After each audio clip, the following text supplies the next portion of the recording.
here is how Trump is now starting to pivot already to the general election. And also, keep in mind, he is also pivoting to those Rust Belt states. In the next week or 2 weeks, Ohio, Illinois, Michigan, not sure when Pennsylvania is. I guess Pennsylvania we got a while anyways. Pennsylvania's not until April. So really he's looking to Illinois, he's looking to Ohio, he's looking to Michigan with this talk about wage stagnation and infrastructure. Let's listen. I'm going to be a good president for the world, but we have a country that's in big trouble. Our infrastructure is going to hell. Our roads, our highways, our schools, our hospitals, our airports. I want just to point out that as Donald Trump is saying our infrastructure is going to hell, he is standing 2 feet in front of somebody who rejected millions, hundreds of millions, billions of dollars of federal funds to build another desperately needed tunnel under the Hudson River from New Jersey to New York, absconded with some of the funds, the preliminary funds, basically to use as a slush fund. So I just needed to point that out. I'm talking about Chris Christie. Good.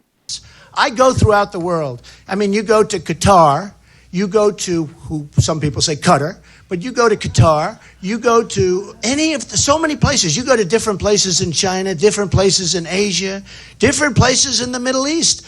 You look at some of the airports they have. You look at the roadways they have. You look at the transportation systems they have and the trains they have. We're like a third world country. So I just want to remind you that I don't remember exactly all of the countries he listed there, but all authoritarian regimes in some form or another, right? I just wanted to make that clear.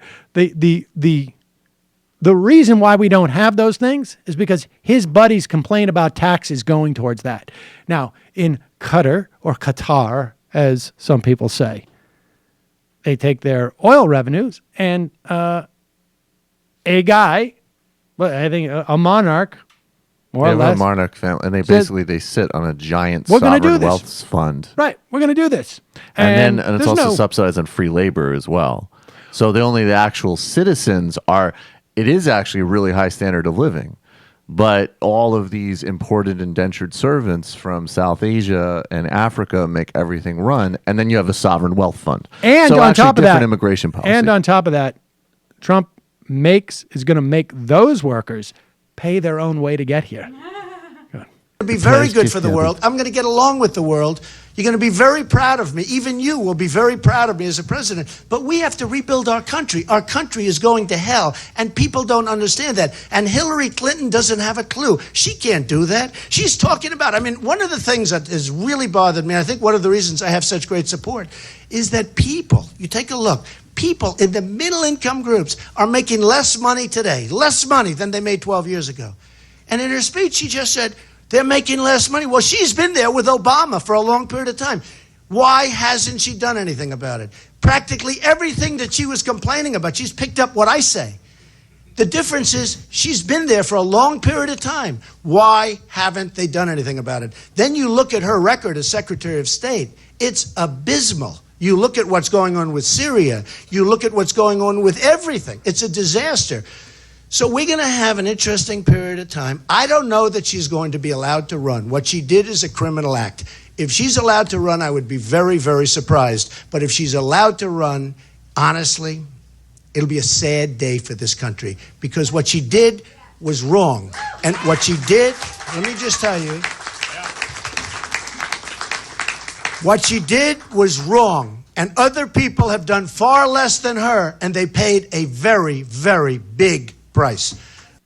So there he is, very, the way he works this stuff in, it pains me to say that she has broken. I'm not taking any pleasure in this, but it's going to be a scourge on our country if Senator Clinton is not, I guess in his mind, apparently indicted in some respects. The guy who who plays footsie with the KKK, it's a proud day for America that I get to run.